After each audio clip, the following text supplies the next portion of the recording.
Bienvenidos a La Voz del Tribunal Constitucional, esta semana con una edición especial con motivo de la Semana Santa, el tiempo donde se recuerda la muerte y resurrección de nuestro Señor Jesucristo. Este tiempo es propicio para reflexionar y avanzar hacia una vida plena de respeto a las garantías y libertades. Compañeros, este feriado con motivo de la Pascua también es adecuado para el retiro, compartir con familiares y amigos para rendir tributo al sacrificio de Jesús para que hoy la humanidad sea libre. En esta edición especial comparten con nosotros los magistrados Manuel Ulises Bonelli Vega, quien reflexionará sobre el proceso judicial seguido contra Jesús, un ejemplo de vulneración de derechos, y la magistrada Eunicis Vázquez Acosta. Ella estará abordando en el segmento Hablan los jueces sobre qué hubiéramos hecho como Tribunal Constitucional con Jesús de Nazaret. También hablamos con Monseñor Raúl Versosa, obispo misionero en la República Dominicana, acerca del significado y sentido cristiano de la Semana Santa. A propósito de la libertad de conciencia y cultos, vamos a ver qué dice el artículo 45 de la Constitución Dominicana. Adelante.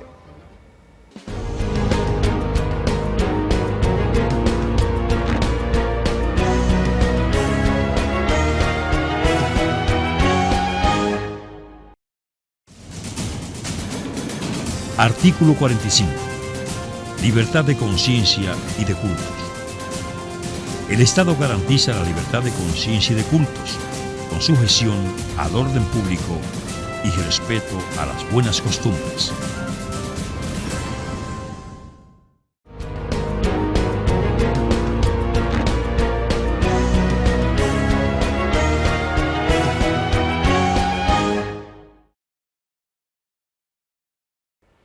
Señoras y señores, reciban una cordial bienvenida al programa La Voz del Tribunal Constitucional.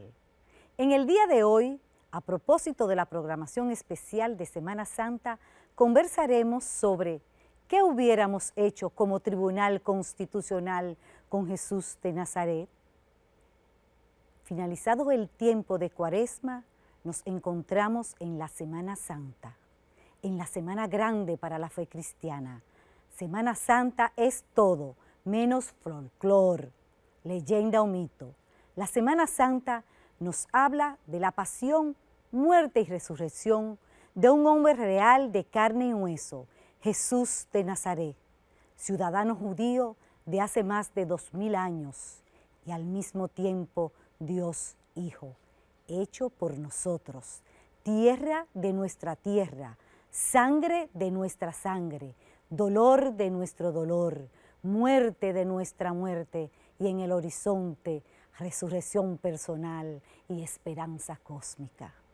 En Semana Santa recordamos, revivimos y celebramos a Jesús el Nazareno en los últimos momentos de su historia terrenal entre nosotros. Un justo ajusticiado sin equidad, un inocente que pagó con su vida para que tengamos vida en Él. En la Semana Santa se encierra el secreto de todo el dramatismo del mal y del sufrimiento del mundo y de la historia de la humanidad, y a la vez su esperanza más firme.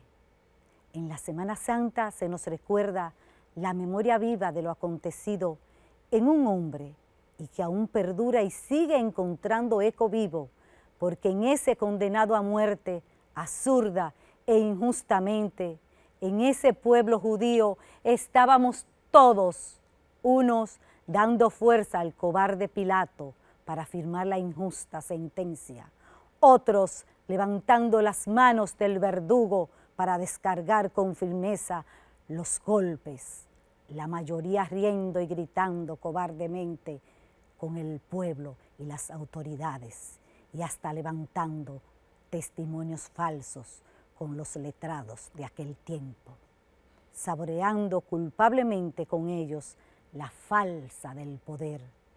Estábamos allí con las gentes del pueblo, pasivas y curiosas, llevadas por sentimientos viscerales, mientras el justo cargaba con el madero. Estábamos con el mal ladrón, blasfemando nuestros dolores y desgarros interiores, lanzando contra el Cordero inocente nuestros propios delitos.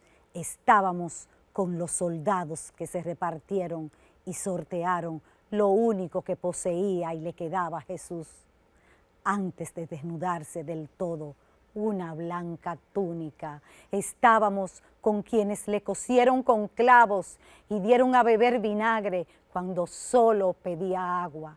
Estábamos en el encuentro entre madre e hijo, camino del monte de la calavera, y a los pies en el patíbulo, y también con aquel verdugo que le traspasó el costado con su lanza. Estábamos con la masa que sintió temblar su corazón cuando a eso de mediodía, dando un fuerte grito, el Hijo de Dios expiró y la tierra tembló y las tinieblas cubrieron todo y el velo del templo se rasgó en dos. Sí, no exagero, allí estábamos todos hace 2000 años en la capital del pueblo hebreo. En el drama de un condenado a muerte se concentró toda la historia de la humanidad, la pasada, la presente y la futura, porque ese condenado, ese hombre, era más que un hombre, era el Hijo del Eterno Padre. Esa madre era más que una madre, era la sierva del Señor, el modelo y espejo de la humanidad. Ese drama era mucho más que un drama, era el centro y sentido de la historia, de nuestra historia personal y colectiva. Por eso, la Semana Santa es mucho más que un relato nostálgico del pasado. Es identidad, resistencia y provocación en medio de nuestra cultura del olvido y de la increencia del fragmento posmoderno o del endiosamiento neoliberal. Es todavía y sobre todo el reconocimiento agradecido de un pueblo a su Señor que quiso comprarnos a precio de humanidad y sangre para darnos esa vida que salta más allá del drama cotidiano hasta la eternidad. En este año tan dramático por las secuelas de la pandemia y las consecuencias de la guerra, como magistrada a los pies del Nazareno, Jesucristo mi Señor, deseo hacerme una interpelante y lacerante pregunta. ¿Qué hubiéramos hecho como tribunal constitucional con Jesús de Nazaret? Leemos en los evangelios, desde la hora sexta hubo oscuridad sobre toda la tierra hasta la hora nona. Alrededor de la hora nona, exclamó Jesús con fuerte voz, Elí, Elí, lama sabactani. Esto es, Dios mío, ¿por qué me has abandonado? Acabamos de escuchar unas palabras desconcertantes y dramáticas en boca de Jesús. ¿Cómo es posible que el Hijo de Dios mismo, diga a su Padre, ¿por qué me has abandonado? Un teólogo de nuestros días escribe con acierto, lo aprendieron, lo juzgaron en un doble tribunal religioso y político. Por último, lo clavaron en una cruz. Nadie lo defendió, hasta los suyos los abandonaron. Cayó sobre él el peso y el poder de la ley religiosa y civil. Murió como morían los vulgares esclavos, los malditos, fuera del pueblo santo, fuera de la ciudad, excomulgado como un rebelde y blasfemo al que ni Dios mismo parece auxiliar. Qué pocas veces hemos meditado sobre lo que significó realmente y hasta el fondo la muerte para Jesús. Sócrates, por ejemplo, murió como un sabio, bebiendo la cicuta y animado y sereno en compañía de sus discípulos. Los mártires, guerrilleros del tiempo de Jesús, crucificados por los romanos, morían conscientes de recibir el paraíso prometido de Yahvé. Los sabios estoicos griegos demostraban a sus tiranos que morían siendo superiores a ellos. Pero pocas veces caemos en la cuenta. ¿Por qué puede parecer blasfemo o escandaloso que Jesús murió de otra manera? Su muerte no fue fácil ni bella. Los evangelistas, testigos de la misma, nos hablan de temblor y temor y de una tristeza mortal y angustiosa de ánimo.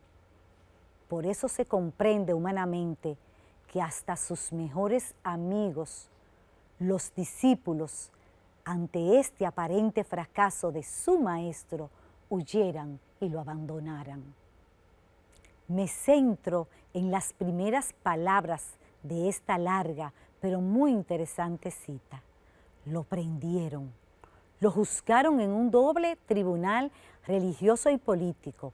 Por último, lo clavaron en una cruz. Nadie lo defendió, hasta los suyos lo abandonaron. Cayó sobre él el peso y el poder de la ley religiosa y civil. Murió como morían los vulgares esclavos, los malditos. Jesucristo y los suyos, aunque lo hubieran deseado, nunca pudieron apelar a un tribunal constitucional, ni mucho menos a un tribunal de defensa de los derechos humanos. Antes de llegar a dichos tribunales, en el caso de que existieran, ya hubiera sido condenado con firmeza y celeridad. Jesucristo estorbaba. Era el gran bufón o payaso, como le describió Dostoyevsky en sus obras. Nadie le defendió, solo estuvo él ante sus acusadores en instancias inferiores y ni siquiera presente en todos los tribunales. Los sumos sacerdotes y los ancianos del pueblo judío se reunieron en casa del sumo sacerdote Caifás y se pusieron de acuerdo para apoderarse de Jesús mediante un engaño y darle muerte. Pilato le hizo saber de cuántas cosas le acusaban, pero Jesús no respondió una sola palabra ante el gobernador. Viendo Pilato que se amotinaban la gente porque tenía prisa por matarlo, se lavó las manos delante del pueblo diciendo: no soy responsable de la muerte de este inocente, es cosa de ustedes. Los sumos sacerdotes y letrados estaban ante Herodes, insistiendo en sus acusaciones ante Jesús. Herodes y sus soldados lo trataron con desprecio y burla y se lo devolvió a Pilato. En resumen, según nos cuenta San Juan, los sumos sacerdotes y los fariseos reunieron al consejo y les dijeron: ¿qué hacemos con este hombre? Si lo dejamos libre haciendo milagros, todos creerán en él, y entonces vendrán los romanos y nos destruirán como santuario y como nación. Caifás, sacerdote aquel año, dijo: ¿no comprenden que es mejor que muera uno solo por el pueblo y que no perezca toda la nación? La condena y la pasión de Jesús sigue siendo actual en nuestros días. Se denomina cristofobia. Incluso las naciones con historias y raíces genuinamente cristianas reniegan de su identidad y renuncian a su herencia cristiana. El cristianismo está desapareciendo literal y latentemente de las constituciones de los países de vieja cristianas, con un peligro. Cuando desaparece Jesucristo y su evangelio del horizonte cultural, social y político, desaparece la más profunda y cimentada dignidad humana. Lo expresó proféticamente Pilato. sin saber lo que decía. Aquí está el hombre. Sí, es la medida y la altura y la profundidad de cada hombre y mujer, cuando desaparece incluso del universo del derecho y las leyes. La pregunta de Pilato también se hace inevitable. ¿Qué es la verdad? Jesucristo, el más inocente, fue abandonado a su suerte y condenado. Su abandono y condena continúan aún en pleno siglo XXI. ¿Quién se atreverá a restaurar la dignidad de tantos hermanos y hermanas injustamente sufrientes? La Virgen de los Dolores y del encuentro camino del Calvario nos vuelve a hacer una inquietante pregunta. ¿Qué habéis hecho no solo de mi hijo inocente, sino de sus hermanos y mis hijos, los hombres inocentes de hoy?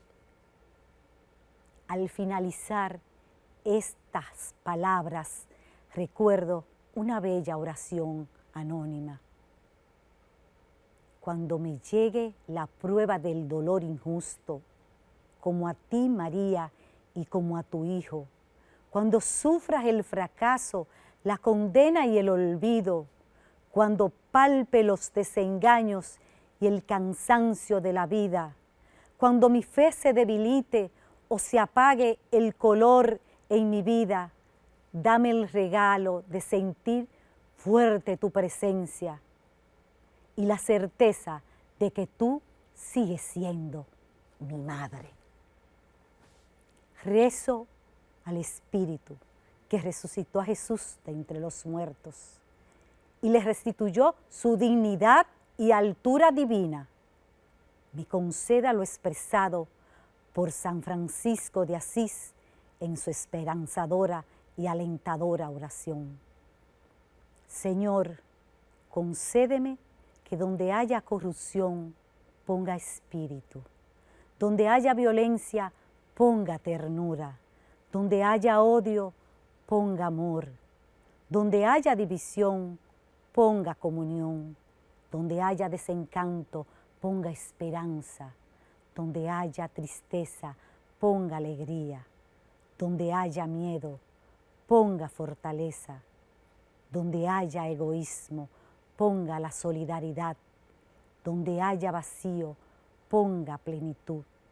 Donde haya soledad, ponga la cercanía. Donde haya duda, ponga fe. Donde haya el sufrimiento y el dolor, apaguen el sentido de la vida, ponga a Cristo. Muchas gracias y que Dios le bendiga. Estuvo con ustedes la magistrada Eunicis Vázquez Acosta.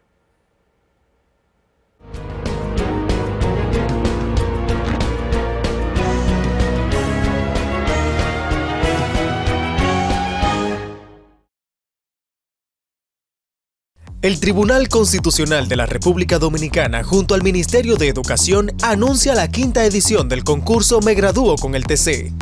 Este concurso está dirigido a estudiantes de quinto y sexto de secundaria de centros educativos públicos y privados del Distrito Nacional, las provincias Santo Domingo, Santiago y María Trinidad Sánchez.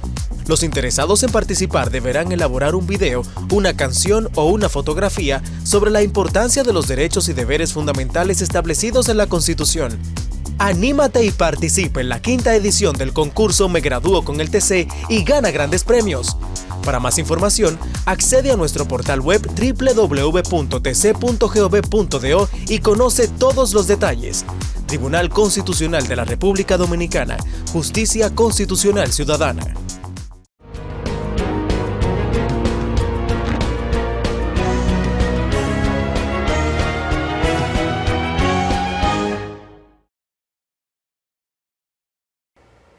Amigos, continuamos con el desarrollo de su programa La Voz del Tribunal Constitucional en esta edición especial dedicada a la Semana Mayor. A continuación, conversaremos con el magistrado Manuel Ulises Bonelli Vega, juez del Tribunal Constitucional, con quien abordaremos el tema El proceso judicial seguido contra Jesús, un ejemplo de valoración de derechos. El magistrado Bonelli Vega es abogado egresado de la Pucamaima con estudios de maestría en esa misma universidad en Derecho Societario y Comercial. Cuenta además con un doctorado en Derecho Penal por la Universidad de Buenos Aires, Argentina. Ha sido docente a nivel de licenciatura y posgrado. Fue juez penal de carrera hasta alcanzar el calafón de juez de la Corte de Apelación. Es presidente actualmente de la Asociación Internacional de Derecho Penal, capítulo dominicano. Es autor de diversas obras en el campo del derecho, siendo la más recientemente publicada una aproximación al derecho penal económico dominicano. Bienvenido, magistrado Manuel Ulises Bonelli. Muchas gracias por la invitación, Ariel. Un gusto de estar compartiendo hoy, en este día tan especial, con la voz del Tribunal Constitucional. Gracias, magistrado. Usted sabe muy bien, magistrado, que en el mundo cristiano la muerte y el calvario que padeció Cristo es un tema de mucha atracción, de mucho interés. Pero también ese proceso de calvario genera también la atracción de los juristas penales también, por las implicaciones penales del juicio a Jesús. ¿Qué tribunal juzgó a Jesús y en base a cuál ley fue juzgado, si la judía o la romana? Bueno, esta pregunta es interesante. Yo puedo decir que se contesta con que Jesús fue juzgado con un sistema dual. ¿Por qué un sistema dual? Bueno, sabemos que un contexto sociológico, si se quiere político, ideológico, lleva a Jesús ante el Sanedrín de los judíos. Es decir, los sumos sacerdotes judíos que estaban preocupados, inquietos, molestos por la actitud que este hombre había venido presentando en diversos escenarios de la sociedad judía. Esto lo antecede el lanzamiento que hace de los negociantes del templo, la curación en sábado, las diversas críticas que Jesús lanzaba a las tradiciones judías. Evidentemente que los sumos sacerdotes ya estaban molestos y negocian, según cuenta la Biblia, su entrega. Jesús es llevado al Sanedrín, que es el alto tribunal judío, compuesto por 70 jueces o 70 sacerdotes, que era el que juzgaba las cuestiones entre los judíos. Cuando Jesús es aprehendido y llevado al Sanedrín, es cuestionado y juzgado por el Sanedrín por el cargo de blasfemia contra Yahvé. Por eso se le estaba juzgando. Supuestamente todo lo que él hacía blasfemaba a Dios, blasfemaba a Yahvé. Obviamente que en el seno del Sanedrín, en el ánimo de estos hombres, estaba la intriga, estaba el odio, estaba la envidia, y procuraban, estos como hombres, que la pena a imponer fuera la de muerte, porque tenían que salir de este señor que estaba, vamos a decir, inquietando y yéndose en contra de toda la tradición, en contra de toda la autoridad judía. Pero resulta que en la época Israel, el pueblo judío, estaba ocupado, estaba siendo gobernado por los romanos que habían intervenido a Israel. Y entonces eran los que tenían el poder para aplicar la pena de muerte. El Sanedrín, aun cuando tuviera un delito que acarreara la pena de muerte, como era el caso de la blasfemia contra Yahvé, que en la ley judía acarreaba la pena de muerte, por la situación política imperante, ellos no podían imponerla. Y es por esa razón entonces que una vez que ellos lo encuentran culpable, vamos a decir, de la acusación de blasfemia contra Yahvé, lo llevan entonces ante Pilato, que era la autoridad romana, para que lo juzgara y condenara a pena de muerte. ¿Qué pasa? Que como ante los romanos el tema de la blasfemia no era un delito que aparejara la pena de muerte, ellos tuvieron que buscar entonces una incriminación que sí permitiera eso, y por eso entonces ante Pilato hablan de sedición, hablan de que Cristo se erige en contra del César, que no está de acuerdo con el César, que no quiere que paguen impuestos, y que por eso, que sea proclamado rey, y que por ende entonces hay que condenarlo y condenarlo a la pena de muerte. Magistrado, usted ha tocado el tema de los cargos penales contra Jesús. He mencionado la blasfemia contra Yahvé. Además de este cargo penal, ¿hubo algún otro y qué pruebas se presentaron, según se relata en la Biblia? Básicamente, en el Sanedrín es blasfemia contra Yahvé. Me has preguntado que qué pruebas se presentaron y has mencionado la Biblia. Es bueno señalar que Jesucristo fue juzgado y condenado en el Sanedrín conforme a las leyes judías vigentes en la época.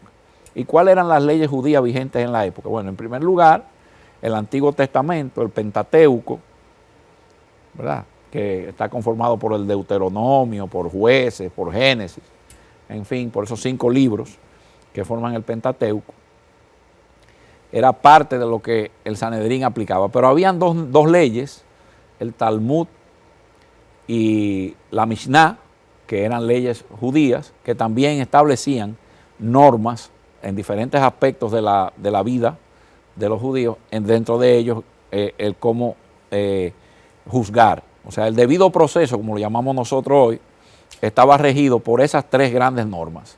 Entonces, conforme a esas normas, para que una persona fuera condenada a muerte, debía ser sustentado los cargos con el testimonio de por lo menos 3 testigos, con el testimonio coherente de 3 testigos.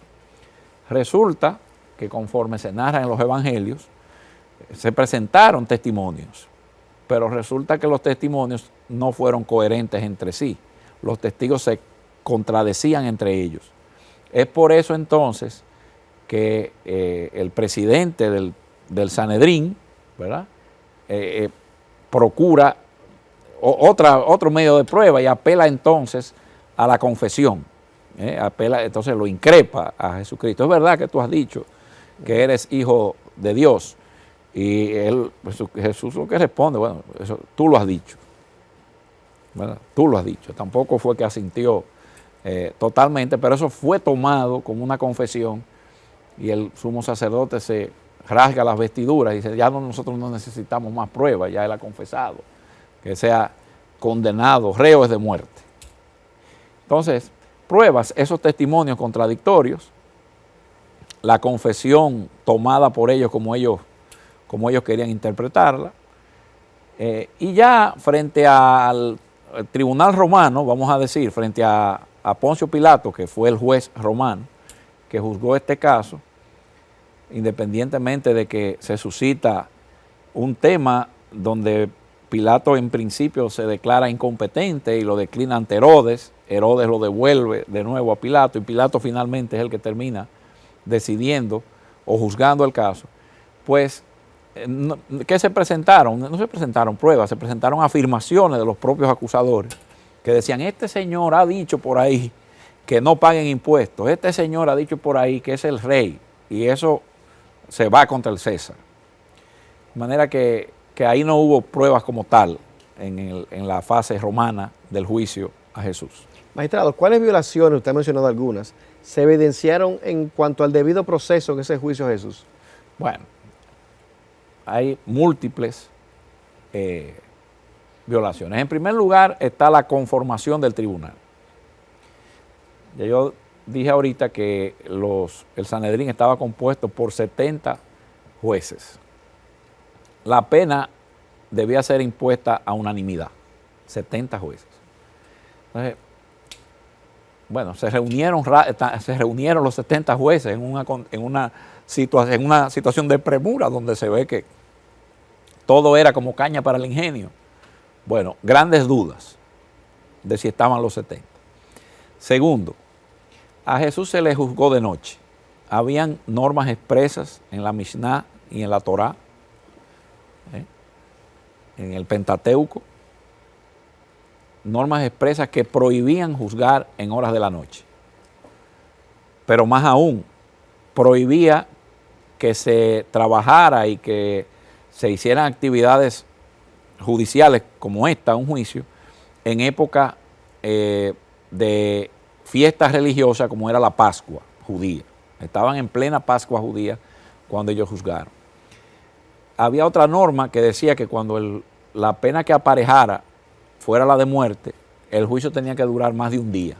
Era como para dar oportunidad de que los jueces maduraran la idea. Es decir, no se podía juzgar en un día cocinado. No lo juzgan en un día, lo juzgan en horas, un par de horas.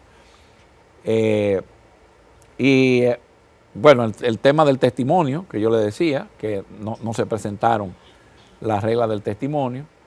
Y el lugar, que según la norma judía, debían ser juzgados en un lugar específico y no en la casa del sumo sacerdote, como fue juzgado. Eso, entre otras normas de debido proceso de la época, no hablamos del debido proceso ahora, aunque hay una norma presente en la Torá, o en la Mishnah, perdón, que establecía que a un imputado o a un acusado no se le podía obligar a declarar en su contra, y a Jesucristo, al increparlo a que declarara, si él había dicho, lo obligaron a esto.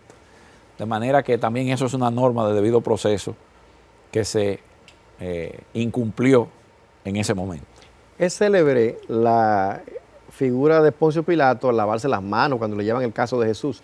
¿La participación de Poncio Pilato estaría justificada en términos del derecho procesal de la época? Bueno, no hay duda de que Poncio Pilato tenía la autoridad para juzgar, desde la ley romana. Tenía la autoridad para juzgar, y el procedimiento llevado ante Poncio Pilato era un procedimiento sumario, que era el procedimiento vigente en la época. El aspecto de Poncio Pilato a ser cuestionado es el de la imparcialidad, digamos que desde influenciada por la presión. El juez que se deja influenciar, que pierde la parcialidad por la presión y por el miedo. Importante esto para los jueces. El juez que juzga por el miedo, el juez que juzga por lo que diga la mayoría, el populacho, lo que hoy se habla de populismo. Y Poncio Pilato juzgó por populismo, porque la multitud así se lo pidió. Él mismo gritaba desde su adentro: este señor es inocente, yo no lo encuentro a él ningún delito. Y sin embargo, finalmente cede ante las presiones. ¿Por qué? Porque cuando los sumos sacerdotes le comienzan a gritar desde la multitud: pero que este señor se ha proclamado rey, es que este señor dice que no paguen impuestos.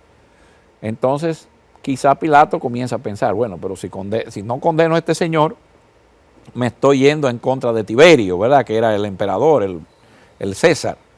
Me estoy yendo en contra del gobierno, me estoy yendo en contra de quien me puso aquí, puedo perder mi cargo y puedo ir más allá.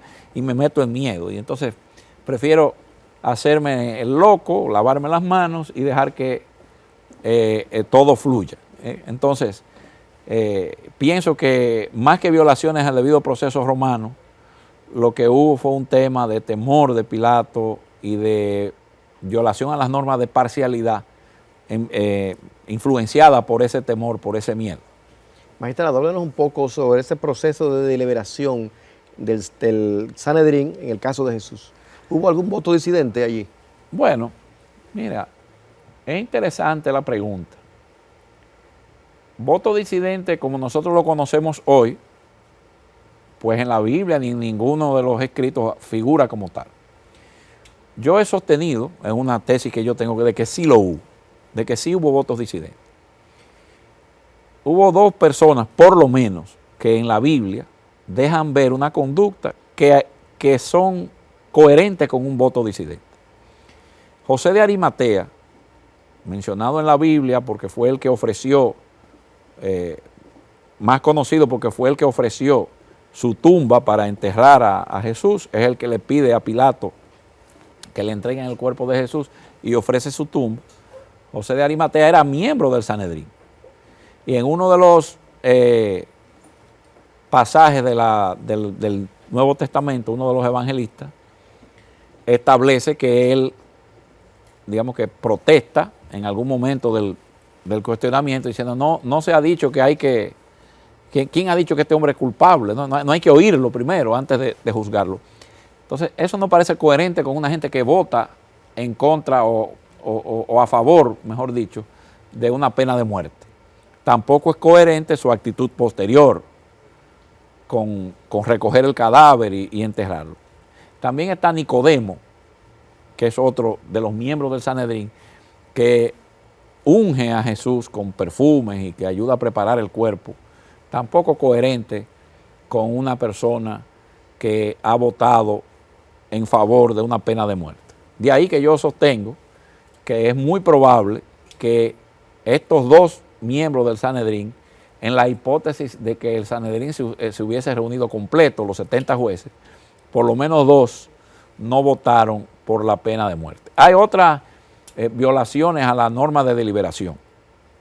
De las reglas judías, de la Mishnah, del Talmud y del Pentateuco, se recogen normas que establecían que los jueces deberían deliberar y deberían dar su voto uno a uno. O sea, que cada quien debía dar su parecer. Es como su voto particular, vamos a decir.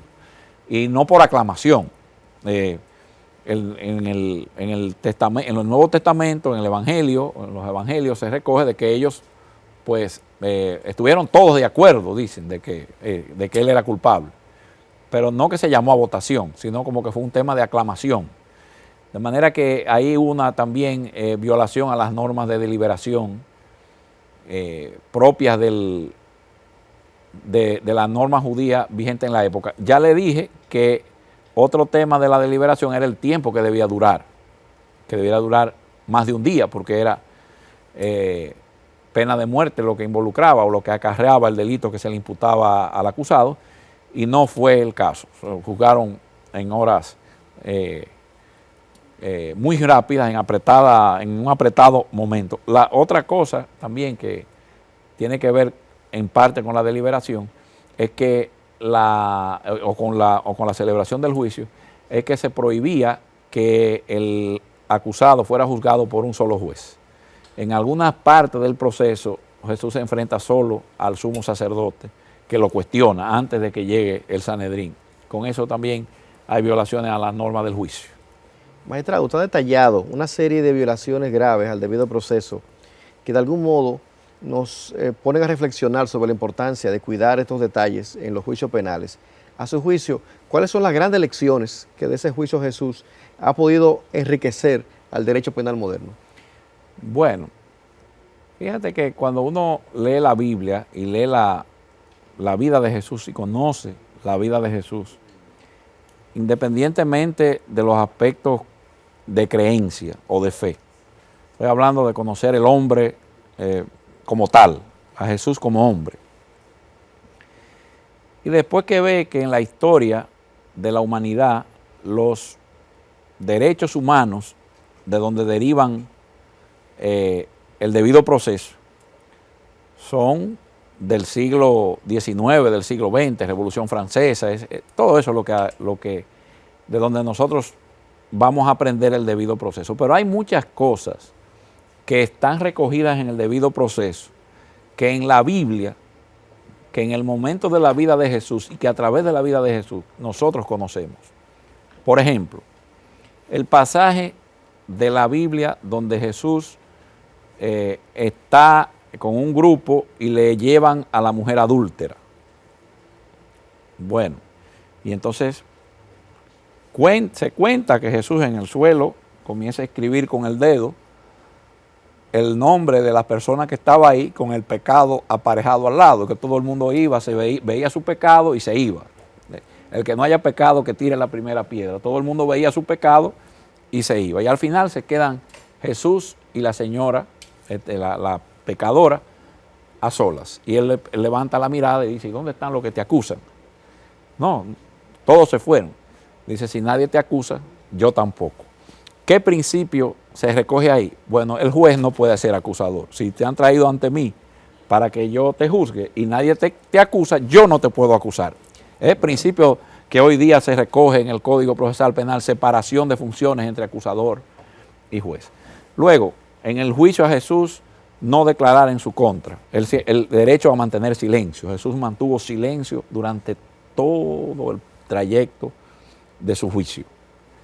Pero independientemente del debido proceso, y ya esto va muy ligado a los aspectos, si se quiere, de fe, es que el proceso de Jesús nos invita a los jueces y nos invita a los actores del sistema de justicia a reflexionar de cómo actuar en el ámbito de los procesos que nos tocan conocer como jueces o como actores del sistema de justicia. Entonces, cuando tú te ves frente a la vida, frente a un proceso, ¿cómo vas a actuar? Vas a actuar como Poncio Pilato y te vas a lavar la mano evitando responsabilidades por miedo a que tengas consecuencias personales. O vas a actuar quizá como Pedro, que ante la primera presión niega la verdad por miedo también. O vas a actuar como José de Arimatea y como Nicodemo y vas a tener compasión de alguien que está enfrentando un proceso. Entonces, esas son cuestiones no de índole jurídico, es de índole personal, pero que tienen que ver mucho con el proceso de justicia. Yo creo que el proceso de Jesús nos lleva a través de estos diferentes personajes. Judas, el que vende su criterio por dinero, también. Entonces, todos estos personajes nos van a invitar a reflexionar, a nosotros los jueces, a los demás actores del sistema de justicia, y ver ese proceso como modelo para asumir la conducta correcta frente a los personajes y a las conductas de aquel proceso. Yo creo que ese es el mayor aprendizaje que podemos tener. Muchas gracias, magistrado Manuel Ulises Bonelli, por acompañarnos en este programa especial dedicado a la Semana Mayor. Gracias a ustedes y siempre estaré por aquí cada vez que me necesiten oír. Gracias. Estuvimos conversando con el magistrado del Tribunal Constitucional, Manuel Ulises Bonelli Vega, sobre el tema el proceso judicial seguido contra Jesús, un ejemplo de valoración de derechos. No se muevan porque tras la pausa seguimos con más de su espacio, La Voz del Tribunal Constitucional, en este programa especial dedicado a la Semana Mayor.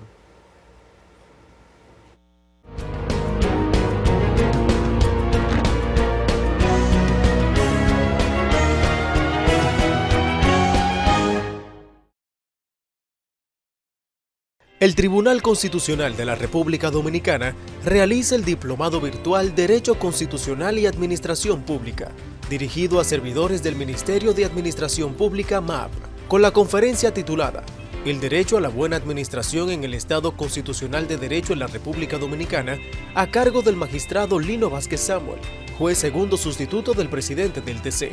Este diplomado tiene como objetivo promover la actualización de conocimientos a miembros claves del Ministerio de Administración Pública vinculados al área legal, en el ámbito y aspectos normativos de la Constitución, precedentes constitucionales, derechos, libertades fundamentales y sus garantías, así como en principios de administración y función pública. Sintonice en vivo el acto de apertura de este diplomado virtual el jueves 21 de abril del 2022 a las 7 de la noche, a través de todos nuestros medios digitales. Para más información, ingrese a nuestra página web www.tc.gov.do. Tribunal Constitucional de la República Dominicana. 10 años de justicia constitucional ciudadana.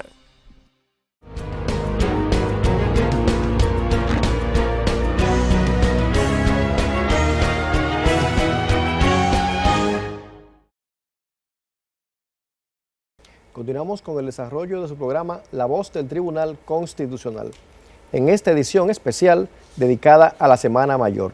A continuación, conversaremos con Monseñor Raúl Versosa sobre el tema el significado y sentido cristiano de la Semana Santa. Monseñor Versosa es de nacionalidad española, obispo de la ciudad Rodrigo, España, entre 2011 y 2019. Fue ordenado sacerdote en el año de 1982 por su santidad Juan Pablo II. Es licenciado en Derecho Canónico y doctor en Teología Dogmática por la Universidad Teológica del Norte de España en Burgos. Ha escrito diversos libros y artículos en el campo de la teología, la espiritualidad y la pastoral. siendo su última obra publicada Inteligencia Pastoral en clave de sinodalidad, en Barcelona, España. Actualmente se desempeña como obispo misionero en la República Dominicana. Bienvenido al programa, Monseñor Raúl Berzosa. Muchas gracias y encantado de estar aquí. Monseñor, ya que estamos celebrando esta Semana Mayor, ¿cuál es el significado que tiene la Semana Santa en la vida del cristiano? Para nosotros los cristianos esta es la Semana Grande, la Semana Mayor, donde rememoramos y actualizamos lo que aconteció hace más de 2000 años, pero que todavía sigue vivo, que es la pasión, muerte y resurrección de Jesucristo nuestro Señor. Allí, en aquel momento, hace más de 2000 años, estábamos todos y era el centro de la historia. Y aquella semana se convirtió, por decirlo así, en lo que va a ser siempre el paradigma de lo que Dios quiere de este mundo en el que estamos. Monseñor, ¿de qué forma la Iglesia Católica invita a vivir esa Semana Santa?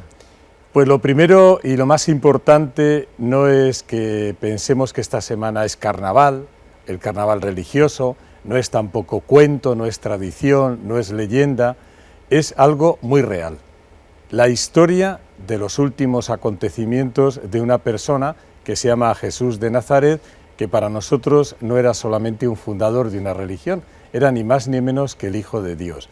Yo creo que esta semana lo más importante es encontrarse con el crucificado y en él con los nuevos crucificados y hacernos 3 preguntas lacerantes. ¿Qué he hecho hasta ahora por Jesús? ¿Qué estoy haciendo por Jesús?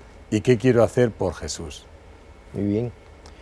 ¿Qué lugar ocupan en este tiempo de la Semana Mayor ciertas tradiciones como las cofradías, las procesiones, la Vía Crucis y otras? Acabo de decir que la Semana Santa no es un hecho del pasado, sino que sigue viva. Decía Pascal que el Señor estará muriendo hasta el final de los tiempos, aunque está también resucitado. Yo quiero decir con esto que la Semana Santa es al mismo tiempo vivir 4 dimensiones.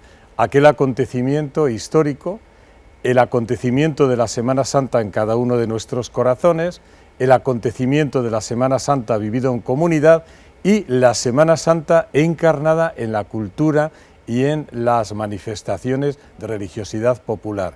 Qué bien lo decía el Papa San Juan Pablo II, si la fe, y en este caso la Semana Santa, no se hace cultura y no se encarna en la cultura, es algo muerto. Monseñor, ¿cómo puede el católico, en pleno siglo XXI, un tiempo de grandes transformaciones y cambios, hacer creíble o contagiar a los demás esta experiencia redentora de Jesús? Pues por desgracia, en el momento actual en el que estamos viviendo, que no es una época de cambio, sino un cambio de época, la gente, cada uno de nosotros, si somos sinceros, tenemos una pregunta: ¿dónde estamos en este momento y qué sentido tiene la vida? Decían los teólogos que del siglo I al XIII la virtud que más se vivió fue la caridad, el amor. Miren cómo se aman. Del siglo XIII al XIX la fe, y fue cuando el cristianismo se dividió entre ortodoxos, protestantes, católicos. Desde el siglo XIX, siglo de muchas revoluciones y acontecimientos, hasta el momento actual, la virtud más importante es la esperanza. Cuando yo me levanto cada mañana, las mismas preguntas que Kant, que los filósofos creyentes: ¿qué puedo esperar? ¿Qué es lo que yo estoy haciendo en este momento de mi vida y hacia dónde puedo caminar? Y ahí está la respuesta está en Jesús. Monseñor, tras la Semana Santa se inicia el tiempo pascual. ¿En qué consiste este tiempo pascual y cómo se prolonga esto en la vida ordinaria? Pues comienzo para entender lo que es el tiempo pascual con una anécdota que cuentan que sucedió en el año 1917. A la pregunta de unos científicos en Rusia, ahora que está Rusia de actualidad por desgracia, y preguntaban a un creyente campesino: ¿qué tiene ese muerto Jesús de Nazaret que tanto molesta? Que está vivo. Entonces lo que estamos en la Semana Santa es reactualizando la presencia viva de Jesús. Jesús en este momento está aquí, entre nosotros. Él podía hacerse visible. No lo quiere hacer porque quiere que en su iglesia le descubramos a través de la palabra, a través de los sacramentos, principalmente la Eucaristía, pero sobre todo a través de los hermanos. Jesús nos está diciendo, lo que yo ya soy es lo que ustedes serán un día y serán para siempre eternidad en Dios. Monseñor, un mensaje para el pueblo dominicano en esta Semana Mayor. Pues muy fácil, yo creo que son momentos de vivir con autenticidad, no es tiempo de perder el tiempo. Recuerden que solo el corazón inquieto descansa en la verdad y yo les animo a que no tengan miedo de encontrarse cara a cara con Jesucristo, porque aunque ustedes se alejen de Él, Él siempre va a estar cerca. Y un mensaje muy importante en este año de la Altagracia, acérquense, amen mucho a la Virgen, porque ella les va a llevar sin duda al tesoro más importante que es su Hijo, Jesús. Felicidades, pueblo dominicano. Muchas gracias, Monseñor Raúl Versosa, por acompañarnos en nuestro programa. Gracias a ustedes y hasta cuando quieran. Estuvimos conversando con Monseñor Raúl Versosa sobre el tema el sentido y significado cristiano de la Semana Santa. No se muevan porque tras la pausa seguimos con más de este espacio especial dedicado a la Semana Mayor.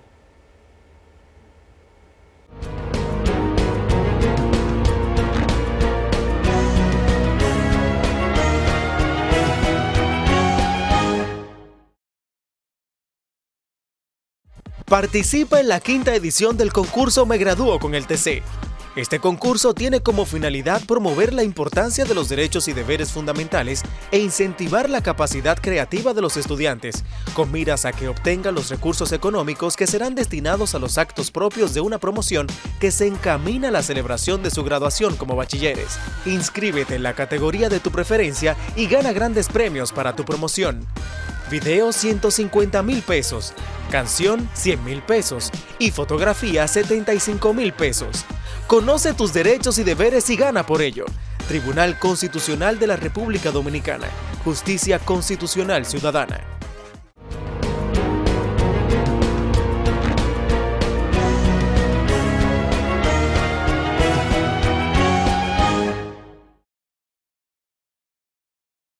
Gracias por continuar en sintonía con este su espacio, La Voz del Tribunal Constitucional, en este programa especial por la Semana Santa 2022. En el segmento Efemérides Constitucionales de esta semana, recordamos dos importantes batallas que libró la República Dominicana para mantener su soberanía, las del Memiso y Puerto Tortuguero en Azua, los días 13 y 15 de abril respectivamente. Adelante.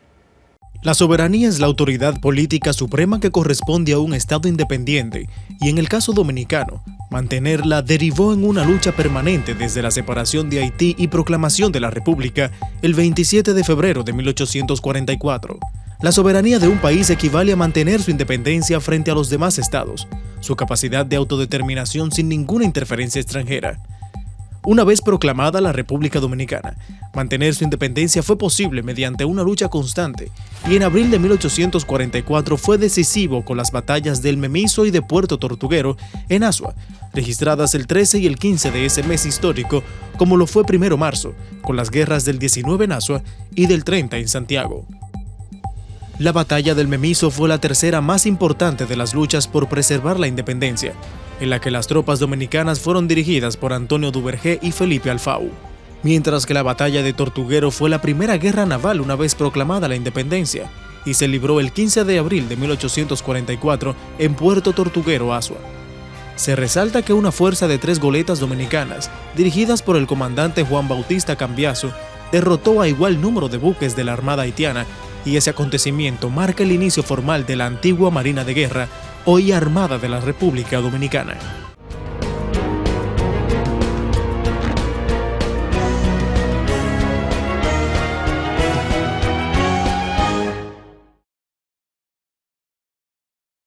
Amables televidentes, gracias por acompañarnos en este programa con motivo de la Semana Santa. Agradecidos por su sintonía, exhortándoles a que vivamos cada día memorando este sacrificio hecho por Jesús en la cruz y que su muerte y resurrección nos llene de paz. Sin dudas, compañeros, la prudencia y conciencia debe primar en este feriado. Hoy tuvimos una experiencia maravillosa con nuestros invitados y sus diferentes temas sobre este tiempo de espiritualidad, reflexión y recogimiento. Recuerde que puede ver esta y todas las ediciones del programa en nuestro canal de YouTube Tribunal Constitucional, justo en la lista de reproducción La Voz del Tribunal Constitucional. Escuche además nuestro programa La Voz del Tribunal Radio en Radio Educativa 95.3 para Santo Domingo y 106.5 para todo el Cibao. También estamos on demand en Spreaker, Spotify, Google y Apple Podcasts. Síganos en Twitter, Instagram y Facebook. Gracias por su sintonía, esperando que haya sido de su agrado el contenido de esta edición especial de Semana Santa 2022. Será hasta una próxima entrega donde seguiremos sembrando en la conciencia de todos y todas una justicia constitucional ciudadana. Hasta entonces.